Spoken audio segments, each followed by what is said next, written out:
మన కళ్ళ ముంగట మనం చదువుకున్నాము, మన కళ్ళ ముంగటనే మన పిల్లల ఉద్యోగాలు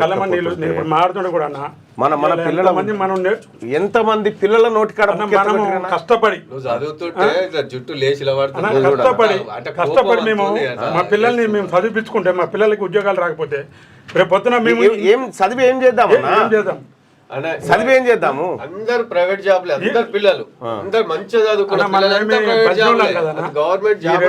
వీళ్ళలాగా నేను ఇంత బాధతోడు నేను చెప్పినందుకు ఇవాళ ఈ బీసీ వర్గాలు కొద్దిగా లేచి వస్తే సరే. ఇప్పుడు మీరందరూ కూడా మేల్కొని వచ్చారు కదా, అది 100% ఇది చాలు అన్నా. నేను ఇప్పుడు కాదన్నా, నేను మిమ్మల్ని కలుద్దాం అనుకున్నా. ఇప్పుడు మా సుధాకర్ గారితో పార్టీలు రెడ్లై, పార్టీలు ఆళ్ళై, గాంధీ భవన్ ఆళ్ళదే, బీజేపీ భవన్ ఆళ్ళదే, బీఆర్ఎస్ భవన్ ఆళ్ళదే. మనకు పార్టీ లేకుండే, భవన్ లేకుండే. ఎప్పుడైతే తెలంగాణ రాష్ట్రంలో నా బీసీలకు అన్యాయం జరుగుతుందని తీర్మార్మలన్న పార్టీ తీసుకొచ్చిండో ఇప్పుడు వాళ్ళ మంట మామూలు మంటలేదు. మీరు ఎన్ని రోజులున్నా మా కింద బతకాలి కానీ మీరు పార్టీ పెడతారా? మీరు అధికారంలోకి వస్తారా?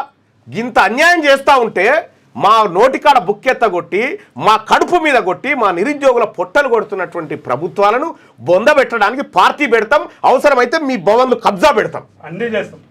ఏదైనా సరే ఒక విషయం దొంగనా కొడుకులారా, కళ్ళ ముంగట ఇప్పుడు లెక్కలు చెప్పిన 50% ఈడబ్ల్యూఎస్ రిజర్వేషన్ ఇంప్లిమెంట్ చేస్తారు. ఇక 50%